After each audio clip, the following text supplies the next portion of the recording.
Kadang kami bingung, Pak. Kami tidak tahu harus mengadu ke siapa. Kami tidak tahu harus percaya sama siapa lagi. Karena semakin keras suara kami, semakin sering hilang entah kemana. Pak Presiden, kami tahu memimpin negara ini tidak mudah. Pak Presiden, bolehkah saya jujur cerita tentang apa yang kami rasakan belakangan ini? Pertama-tama saya ingin bilang, saya bangga jadi orang Indonesia. Bangga lahir di tanah yang kaya, bangga melihat bendera dikibarkan, bangga mendengar anak-anak kecil tertawa, meski rumah mereka sederhana. Bangga dengan semangat gotong royong masyarakatnya.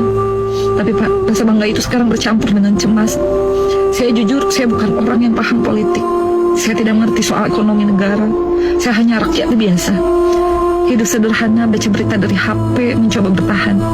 Dan dari berita-berita itu banyak sekali yang bikin dada sesak. Kami dengar anggota DPR dapat tunjangan puluhan juta, sementara guru honorer digaji tidak layak. Bahkan ada yang berbulan-bulan tidak digaji. Kami dengar pajak naik berkali-kali lipat, sementara di dapur kita bingung harus memilih bayar pajak atau beli beras. Kami dengar ada bayi meninggal, tubuhnya penuh cacing, dan sampai sekarang kami masih tidak bisa percaya, Pak. Di negeri sebesar ini ada anak kecil yang nyawanya hilang hanya karena akses kesehatan sederhana tidak sampai. Kadang kami bingung, Pak. Kami tidak tahu harus mengadu ke siapa. Kami tidak tahu harus percaya sama siapa lagi. Karena semakin keras suara kami, semakin sering hilang entah kemana. Pak Presiden, kami tahu memimpin negara ini tidak mudah. Kami percaya Bapak punya niat baik. Tapi rasa sakit rakyat ini nyata. Kami rasakan setiap hari. Kami tidak butuh penjelasan panjang. Kami tidak paham istilah besar. Kami hanya ingin merasa negara ini benar-benar ada untuk kami.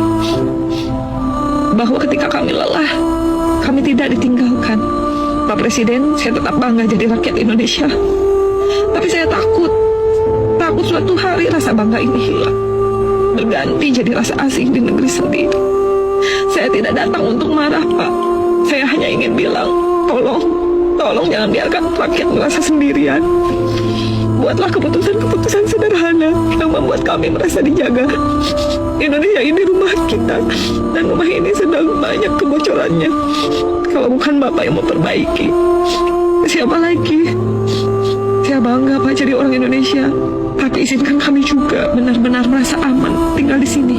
Langsung pada siang hari, rombongan kepresidenan tiba di kawasan Senayan. Kehadiran presiden di tengah-tengah demonstran sontak mengejutkan banyak pihak, termasuk para mahasiswa. Dengan rompi sederhana dan tanpa podium resmi, Prabowo berdiri di atas mobil komando, menyampaikan pernyataan di hadapan massa.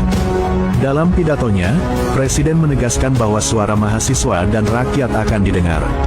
Ia berjanji untuk segera mengevaluasi kebijakan yang menjadi sorotan publik serta membuka ruang dialog terbuka antara pemerintah, DPR, dan perwakilan mahasiswa. Saya datang ke sini karena saya ingin mendengar langsung aspirasi kalian. Negara ini milik kita bersama, dan kritik kalian adalah bagian penting dari demokrasi, ujar Prabowo, disambut sorak-sorai ribuan mahasiswa. Langkah Presiden turun langsung ke lapangan dianggap sebagai momen bersejarah. Meski sebagian mahasiswa masih bersikap kritis, kehadiran Prabowo berhasil meredakan ketegangan. Aksi yang awalnya dikhawatirkan berujung ricuh berubah menjadi forum dialog terbuka, meski di jalanan. Hingga sore hari, massa tetap bertahan sambil menunggu langkah konkret dari pemerintah. Senin tanggal 25 Agustus tahun 2025, kawasan Gedung Dewan Perwakilan Rakyat di Senayan, Jakarta, menjadi pusat perhatian nasional. Ribuan mahasiswa dari berbagai daerah turun ke jalan, menggelar aksi demonstrasi besar-besaran menolak sejumlah kebijakan pemerintah yang dinilai merugikan rakyat. Massa datang berombongan dari berbagai universitas di Jakarta, Bandung, Yogyakarta, Surabaya, hingga Sumatera, membawa spanduk, bendera organisasi, serta poster bertuliskan kritik pedas. Suara orasi yang lantang menggema silih berganti dari atas mobil komando, menyerukan semangat perlawanan terhadap kebijakan yang dianggap tidak berpihak pada kepentingan masyarakat. Aksi kali ini disebut sebagai salah satu yang terbesar sepanjang 10 tahun terakhir. Tidak hanya mahasiswa, sejumlah elemen masyarakat sipil, organisasi buruh, hingga aktivis lingkungan juga ikut meramaikan barisan. Sejak pukul 9 waktu Indonesia Barat, arus massa terus berdatangan melalui jalan-jalan utama menuju Senayan, membuat lalu lintas di kawasan Gatot Subroto, Slipi, dan sekitarnya lumpuh total. Aparat kepolisian bersama TNI tampak berjaga ketat di sekitar lokasi, membentuk barikade di depan gerbang utama DPR.